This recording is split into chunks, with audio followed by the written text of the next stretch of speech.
Welcome to the Rock is George podcast. I'm your host, George Dionne. Thank you for tuning in.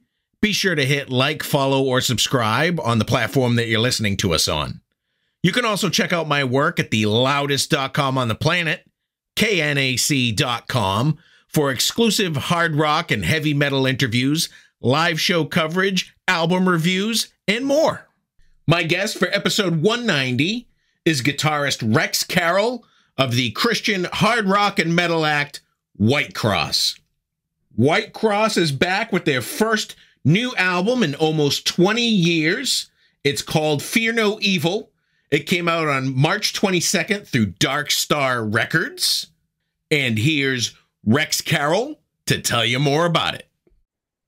Thank you so much for having me on for this little interview here. That's fantastic. Well, I appreciate you taking the time. I know you're busy today. Yeah, we have a big show today. The record is coming out today. Finally, we were pre-selling it from 2022, right? Even so, and then things took longer. Things took longer than I anticipated. There was in my studio there was a flood, and we had a couple of delays, and then we got back on track, and it's all good, and finally here we are. But it's a little behind schedule, but that's okay because here we are. It's all good. When it finally comes out, everything's great. That's right. All right, why don't we get started? I ask everybody the same question first. If I knew absolutely nothing about WHITECROSS, how would you describe the band's music to me? So we are a Christian rock band, kind of like Stryper. If you like Stryper, chances are you would probably like WHITECROSS a whole lot too.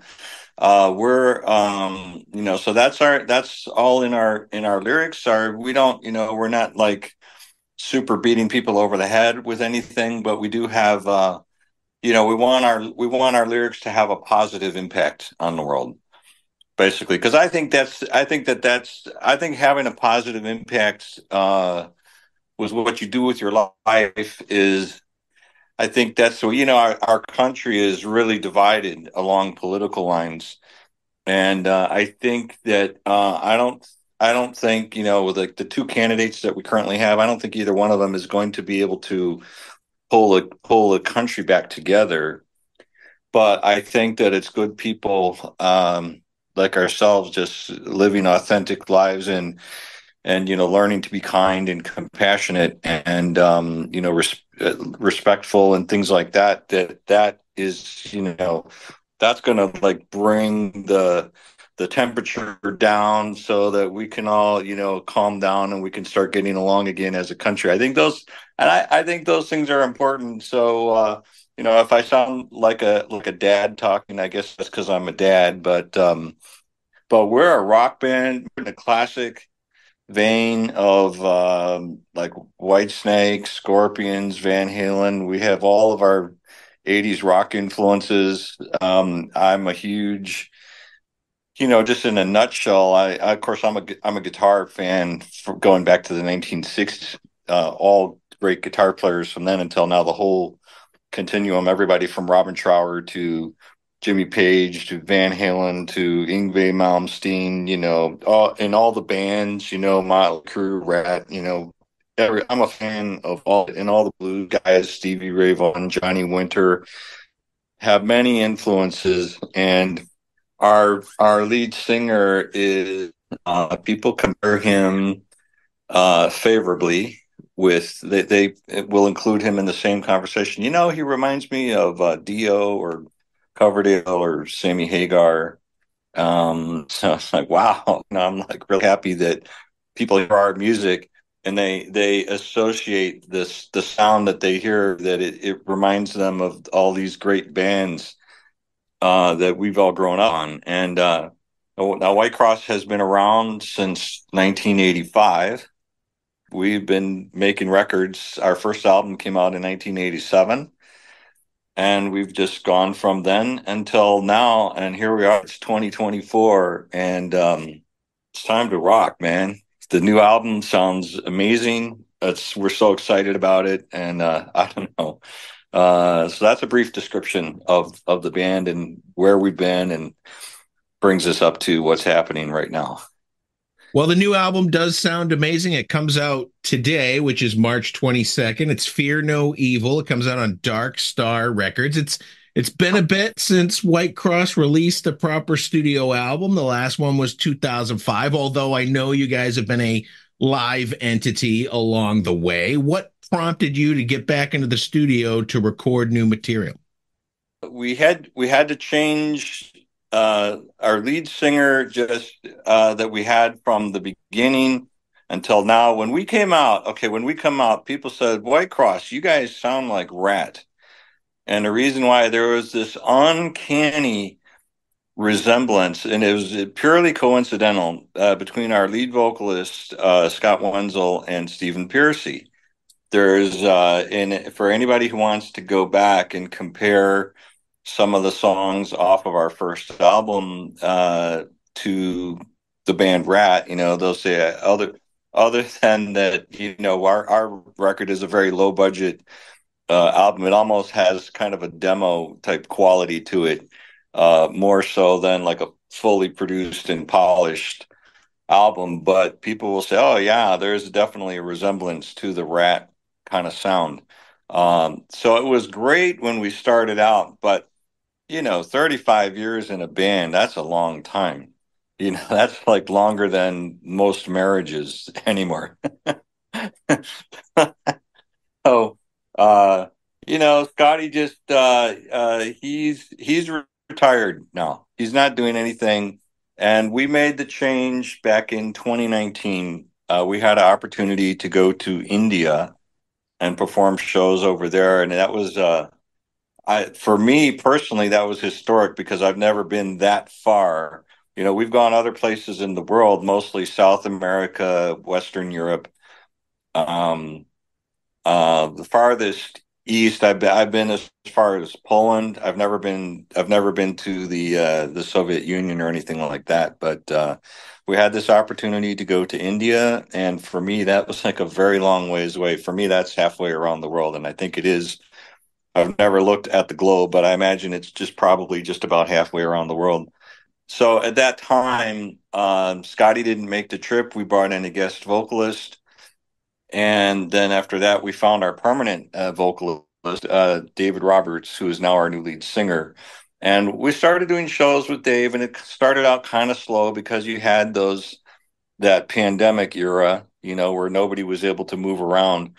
And that really hurt a lot of bands and a lot of artists, and it changed a lot of things within the music industry, and certainly with bands being able to perform live.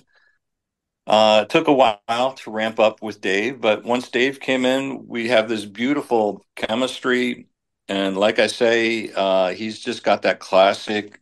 He's like a baby Coverdale or a baby Dio, something like that. So he's kind of like halfway in between the two. And it's just a beautiful thing. So, the creative spigot is always there, and the faucet turned back on, and the creativity started flowing again. So it's just a natural thing. And, now that the new album is finally out, we're already we're starting to work up some new songs, and we're thinking about new projects. Do we want to do some singles maybe for later this year? For us, an album is more like an event. I know there are bands who somehow manage to put out a new album like every 10 or 11 months. I don't know how they do that. That's like working at breakneck speed. But I know there's guys who do it. I just don't know how they do it, because to me, it just it's, well, you don't want to let it go. It sounds as good as you can make it. And I don't know, that's just the way I've always been. So, and I'm the primary songwriter, so I just want everything to be. I want to make sure that we get the best songs and that we get the best recording and the best of everything, so that our fans can get the best. I was going to mention that this is one of the first White Cross albums where this is your baby. You were behind everything. You were behind the writing. You were behind the recording. You were responsible for overseeing the mixing and the mastering and the release of the album. So it's got to be a sense of pride and protection as well, that you want it to be the best that it can be. Yeah. So I am the producer of this album. Not so much as an ego thing, but more as a I use the word protection. I want my job is to advocate for the band. And in my experience, going back to my first major label record deal in 1984 on Atlantic, and all through the albums that we've done with Whitecross and the Fierce Heart band before that. All you have to do to be a good producer is just don't do all the things that producers have done to me and my projects. I've had producers, like I'm excited, I'm curious. Hey, what does this do? And I've had some really great producers too. I had Chris Lord-Alge working on one of my albums. I've had Simon Hanhart and some other names, and Bo Hill, who worked on all the Rat albums. So I've had some guys, and they're like, and at the time, their responses when I would ask questions like, well, you just turn it on and it works. In other words, that's a way of saying, well, you don't know the language, so I'm not going to bother to help you in that area. So I had to educate myself and advocate for the band. And, we had record companies like in the early days of Whitecross. Well, we're going to bring in a studio bass player or a studio drummer. And that, it's like at those days, maybe when we were just starting out, we were kind of a garage band. So I accepted it, but it's as time went on, it became kind of a slap in the face too. And as a producer, I don't try to do everything myself. We brought in a great mix engineer, Anthony Fox, who's like the best mix engineer in Nashville and one of the best mix engineers in the whole world.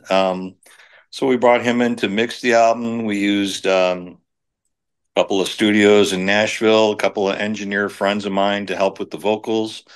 So, we spread the work around. But as a producer, I just want to make sure that everybody is represented to their absolute best. So Exactly. I'm advocating for the band at every step of the way. So that's the way I look at it. Well, let's talk about a couple of the songs that you've released ahead of the album. Man in the Mirror, I actually love this song. A lot of truth in the Yeah. lyrics. What inspired this particular song? Well, my good friend Tony Acevedo, bass player friend of mine, and he came to me at the time with about 4 pages that he had written chronicling he had about a 10-year journey towards sobriety. And I'm so proud of Tony and that he was able to, get to that place of sobriety, which, and he comes from a long line of, a lot of family addiction issues with alcohol. So for Tony, it was a really beautiful thing. And he did it for himself. He did it for his family, and just so proud of him. And at the same time that he was coming to me with these lyrics, I had these riffs, because I'm always looking for a great guitar riff. You think about the epic guitar songs like "Smoke on the Water" or "Enter Sandman," or like the opening of "Sweet Child of Mine." They all have these epic guitar things that they start out with, right? And an epic riff could come in different forms, but I'm always looking for a guitar hook to build a song on. And it just so happened that I was working on one that I really liked, and Tony came to me and it's like, wow, these lyrics just drop right in over this riff. So it was actually very easy to put the song together. And at the same time that was happening, we were just starting to work with Dave, our singer, and Dave has such an amazing voice, as I've said earlier, and we wanted a song that would showcase his amazing vocal talent. So we wrote the song for Dave, and the guitar riff and the lyrics and everything. So it all came together really well, and we didn't have to stretch any boundaries or anything. But and the point of the song, at the end of the day, we all have to look at the man in the mirror, and we have to answer to ourselves. And eventually, we all reach that point of accountability for our own lives and our own decisions that we make. So I hope that that song will help somebody somewhere to get to that point. Or that's that's the story of that song as Tony told it through his own journey, and people can listen to it and take whatever they like from it. I love that song so much. I just a lot of times I just start the day. I just turn that song on and I rock out, and I just get excited about like the drum sound or something like that, and it inspires me to keep rocking. Another song you released ahead of the album is the title track, Fear No Evil, great power ballad. If you want to tell me a little bit about what inspired the lyrics to that song. Yeah. Once again, Dave, our singer, he had showed me a lyric that said, "I am fire, I am stone." And I thought, oh my goodness, as soon as he showed me those lyrics, I could picture his voice, and I was kind of channeling some of that Ronnie James Dio sound. And I thought, well, if Ronnie was singing this, if Mr. Dio was singing this lyric, this in my mind is like it would sound like this. And then boom. And all the music. And that lyric comes exactly like in the middle of the song. So I built it backwards to the beginning, and then I built it forward to the end. And along the way, Fear No Evil is kind of a meditation on the 23rd Psalm, which is, regardless of what happens, God is with me, and I will fear no evil because God is with me. And boom, there you go. That's what that is. But the song, it just came out so strong, and people keep coming back to us, and everybody has said, "Man, something about that song." So we thought it was a fitting title, song to, that's kind of the centerpiece of the album. So that's actually the title. Even the singles, "Man in the Mirror," we have other songs that are working out really well too. I always want to give. I want an album to be perceived as all killers, no fillers. The worst. We've all purchased albums from our favorite bands, and at one point of the way, somewhere along the way, you go, there's two good songs on it, and the rest are all duds. We've had that experience, right? Yeah. Yeah, I don't know that any artist intentionally starts out to do that, but and I think people get, speaking for the artist, I think they get pressured sometimes. Oh, you're really successful right now, so the record company is pushing you to get a new album out when maybe when you're really not ready.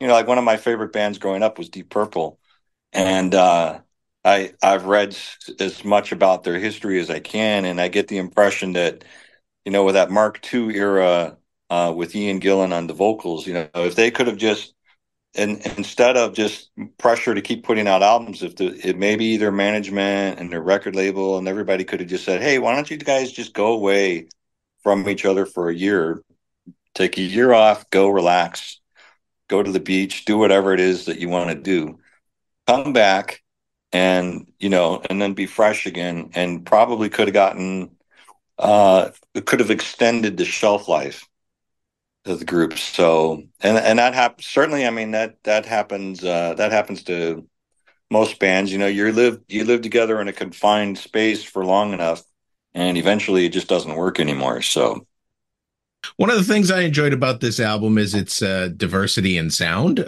You have everything from arena rock anthems to acoustic blues to psychedelica to metal stuff. I don't recall your earlier material being quite so diverse. I would hope that there's sort of continuation of the sound from the first album to the newest album. And I'm not sure how many albums we've actually done as a band. Maybe about albums total. It just depends on how you count albums. Like when I know there's a couple of greatest hits albums. Sometimes they do an EP where they just introduce a new song, and sometimes there's like a repackage job where there's like a new cover and things I don't even hear about. I did a festival one time, and a couple guys from Japan showing me these beautiful, gorgeous Whitecross albums that really thick cardboard on the vinyl and really heavyweight vinyl record. It was really well done. It's like, wow, I've never seen this before. I had no idea that this was out there. So the record company is always making licensing deals with people and stuff. But from the beginning until now, I would hope that there's a continuity. I love the little joke that Angus Young told. People say we have 12 albums and they all sound the same. That really makes me mad because in reality, we've got 14 albums that all sound the same. But by the same token, our audience is growing up and we're growing up. So I always feel that it's important for the band to. So I'll give you, if I've got 10 songs on an album, I'm going to give you 8 songs that are boom right down the line, so you can trace the thread of continuity from day one until day now. But at the same time, I want to take a couple of chances and try some new things. I look at Led Zeppelin and I go, well, they certainly had a very diverse catalog, not just the rock anthems, but they're probably their biggest song, "Stairway to Heaven," is a combination of the acoustical things and the Celtic influence and the folk music, and then they get to the bombastic part with the drums and straight ahead rock, and it works really well. So I think it's important as an artist to always try something new, because you never know when you tap into a new vein, and if somebody can relate to a song that's maybe a little different, that's awesome, because we just want to write things that'll connect with people. Now, tonight, as we speak on March 22nd, this interview will probably air in 2 weeks from now. You have an album release party. It probably went well and it was probably great, but what can fans expect at the album release party? This is so exciting for me because I've never really had the chance to do this before, because there's been so much anticipation for this record, because it was delayed, like we were talking about earlier. So now that it's finally out, so at the record release party today, everybody who comes in the door, we've already sold the tickets, and the ticket price includes everybody gets a free copy of the album. Well, it's not free, but we're basically, it's like $5 or something like that has been added to the ticket price so that everybody goes home with the CD, the physical product, and they can all get it autographed. And we'll do a couple of songs from our catalog, and then we're gonna launch into the new album. We are going to perform the new album tonight from cover to cover, in its entirety, and that is like really exciting project for me. And then we'll come back for a couple encores and we'll do a couple of fan favorites, and we'll close it out. But so that's what's going to happen tonight. It's going to be great. Tomorrow, you're jumping on a show with Petra. They're on their final run. You're going to be at Grace Baptist Church in Brunswick, Ohio. Does Whitecross have a history with Petra? Yeah, I've been going out since last year just by myself and sitting in a little bit with the guitar. The One of the guys from Petra, John Lowry, the keyboard player, he's a beautiful studio in Nashville, and he's a great producer. So he helped us with our vocal tracks, our vocal recordings on our new album. We have done some isolated dates here and there before, but what's different this year is the concert tour promoter that's working with Petra is now also working with Whitecross. So I think this year there's going to be more opportunities for us to interact. Like tomorrow night, they have a show and we'll be opening for them tomorrow night, and they're a great band as well. And they're one of the forerunners of the whole Christian rock music scene. And our music is it's definitely it's heavier than Petra. Petra's kind of mentality, their songs were their songwriting style, I would say, comes more from the great bands from the mid 70s, I think.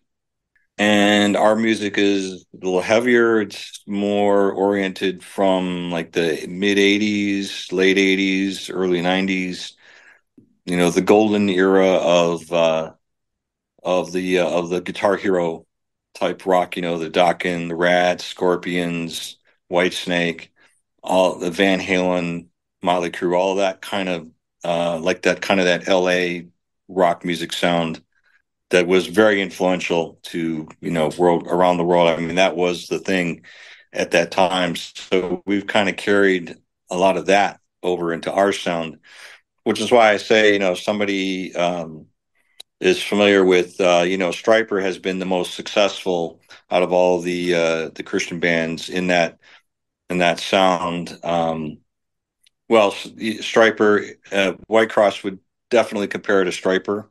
Different vocal style. Michael Sweet is a great singer. He's more in that clean vocal sound. Our singer is more that blues rock, like the Paul Rogers, Lou Gramm, David Coverdale, Ronnie Dio kind of style. So, and we're a little more oriented towards that heavy Guitar Hero type rock riff. Yeah, Stryper's turning into more of a heavy metal band these days, actually. Yeah, it seems that way.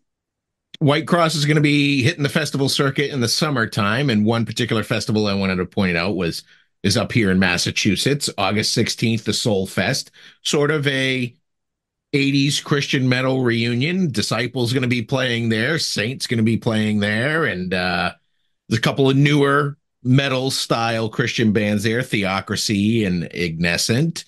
Do you Yeah. do you keep up Yeah. with sort of the modern stuff, or are you more of a classic guy like a lot of people You our age? know, I try to, I stay busy when I'm not doing the band thing. I always have some guitar students, and I try to learn new music through them. My kids are growing up, and they have their tastes. Music that people in their 20s and their 30s like to listen to. I don't really know what's going on in the modern rock scene. I know that if you say what is the most popular styles of music, like right now in 2024, it's probably like EDM and hip hop, and then maybe after that it might be like country music, and rock music ruled the airwaves from when I was in my 20s. Everything was rock or bust. But I listen for new things. I hear new things. I think the technology changes. We live in this digital world now, and there's advantages and there's disadvantages. Social media is an advantage because you can get your message out very quickly to a lot of people. It's also a disadvantage because people walk around and they're glued to their phone all day, and they forget that, hey, there's live music happening.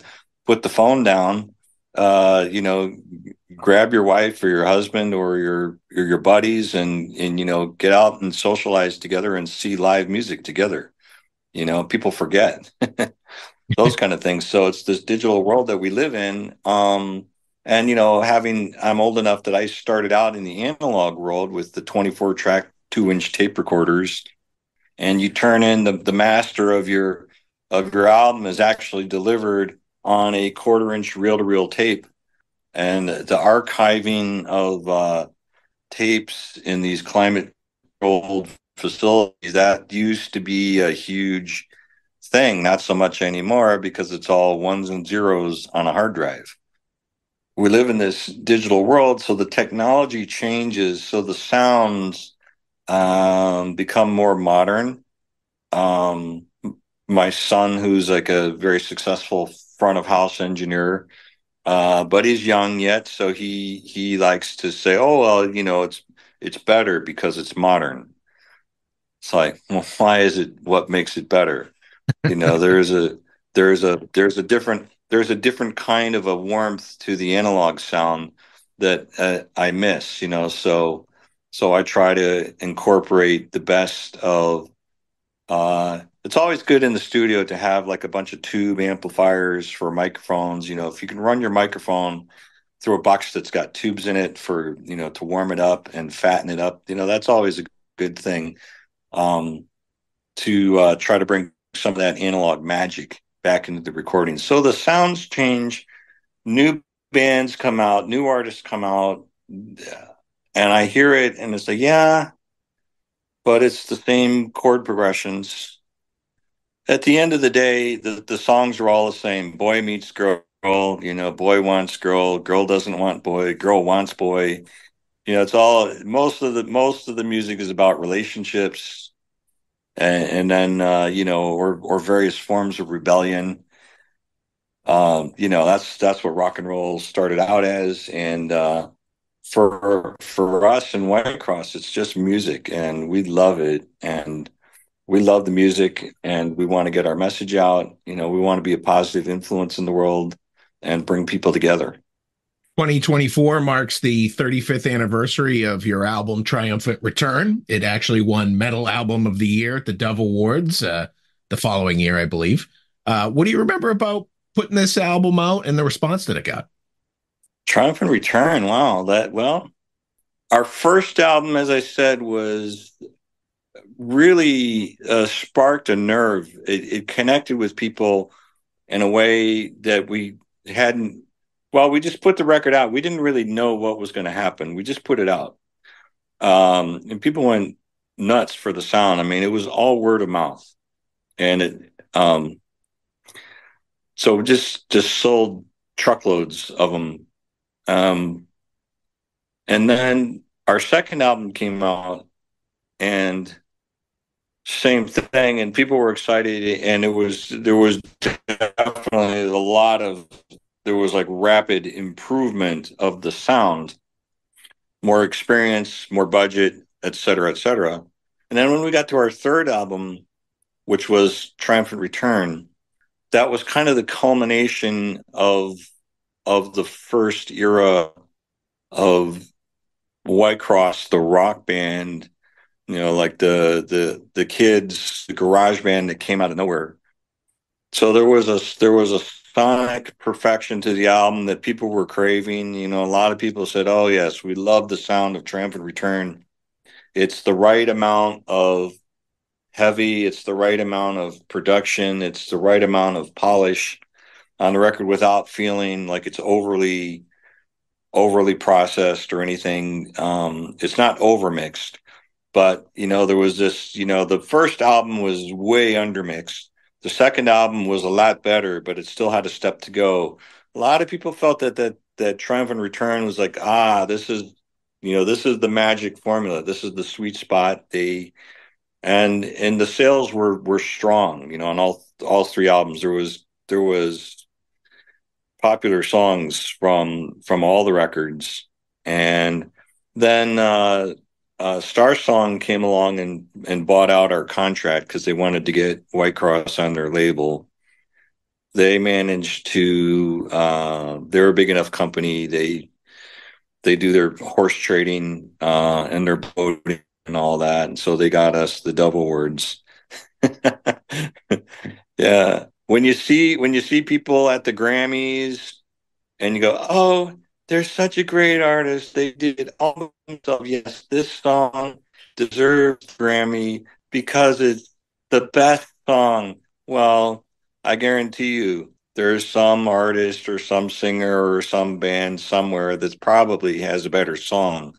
But at that level, it's all block voting, and hey, we'll vote for this for you guys. We want you to vote for our artist doing this. So so there's a lot of politics in things like the Grammys and the Dove Awards.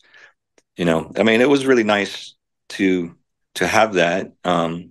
Certainly great memories, and a lot of gratitude on my part. I mean, I'm grateful. I've had so many great experiences with the music has brought so many wonderful things into my life. So I'm grateful for all of it. Another one of your projects that I enjoyed was Fierce Heart. Are you still writing Yeah. music under Fierce Heart, or is that done Yeah. with as of 2020? We had the record. That was a great album. That was another great album. So we had made our first album that came out in like February of 1985 on the Atlantic label.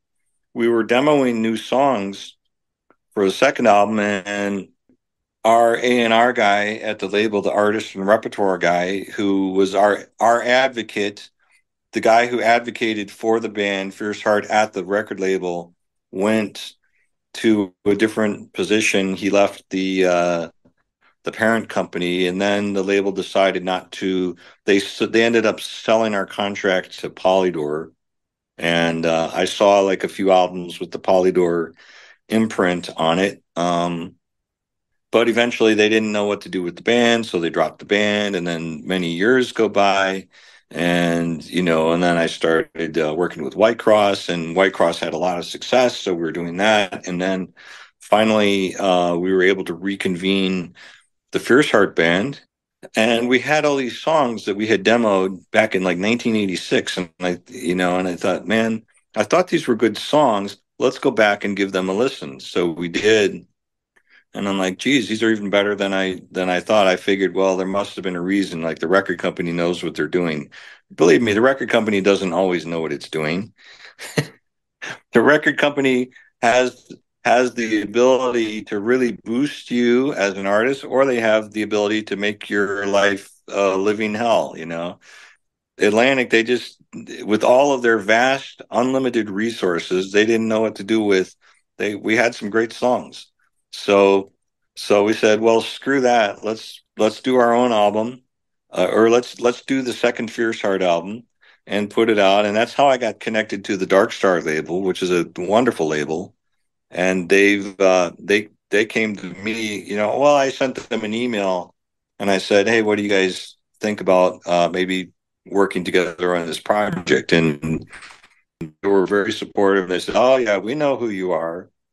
And they said, we want to do your Fierce Heart album, we want to do your Whitecross albums, we want to do whatever it is that you want to do. We're going to be your label home for all your projects, because we know who you are as an artist, and we know that you have the fans that are going to support it, and we're just going to partner with you in all of that. And in the modern era, it's digital era that we live in now, a smart record label sort of has to, if because hey, the record companies go out of business too, so they have to be smart, and they have to be responsive, and they have to be very selective about which artists they're going to work with. They have to. You gotta, you have so many bullets in the chamber, and you gotta, like, spend them wisely. So I'm really happy with Dark Star as a label. They supported me. They support Fierce Heart. So we put that album out, and unfortunately, it came out right in the middle of the lockdown era. Nobody was able to get out and do anything. We just weren't able to get the momentum. I still love that album. I still want to go out and perform it live. Right now, at the moment, everything that happens in your life, there's a season, right? Like you're in radio and podcasting, and there's a time when the window is open or the door is open, and you walk through that door, and then you're doing these things. And then there's other things. Well, I have the option to do this one thing if I want, but the window is open for a while, and then if you don't do anything with an opportunity, eventually that window closes. And it was a possibility that I could have done this back then, but the time has kind of passed by for that. So Fierce Heart is a great band that I love. Just maybe I hope to get back to it at some point, but right now it's all about Whitecross, and we have the album out, and we have those, and the momentum. So that's why I have this interview with you today, because of the Whitecross album. Before I let you go, Rex, how did you end up settling on the band name Whitecross? Well, our original singer, Scott Wenzel, had created the name Whitecross. It's in the book of Isaiah. I don't remember the exact scripture verse, but though I think it's in Isaiah 52. Somebody's gonna call in and correct me on this, I know, but that's okay. Your sins are as scarlet, but they shall be made white as snow. In other words, when Christ comes, your sins are going to be forgiven. And and he is the pathway towards when you have forgiveness in your own life, then those other things we were talking about, then you can, when you have that sorted out in your own life, then you're able to view people differently, and you don't have to be angry at the world, and and then people can start to come together, and that's what we want to see happen. Is we want to see that forgiveness happening in the church and in the world and wherever we go. And and the second part of that was and so how are your sins going to be made white as snow? Well, at the cross of Christ. Jesus died and paid the price for our sins. We all kind of know, as Americans, we all kind of know that story. Whether you're a believer or even if you're not a believer, chances are you've heard the message. Thus, the name White Cross, and it was two words. Our our first manager shortened the name to one word, White Cross, and so we've been that ever since. And that's who we are, and we're staying faithful to that message. And that's the core of what the band is all about. We feel that we have an identity, and we just stick to the mission statement, and then we know that everything's going to be fine. We're gonna end up exactly where we're supposed to be because we walk in that assurance. Well, Rex, those are all the questions I have for you today. The new White Cross album is Fear No Evil. It is out now through Dark Star Records.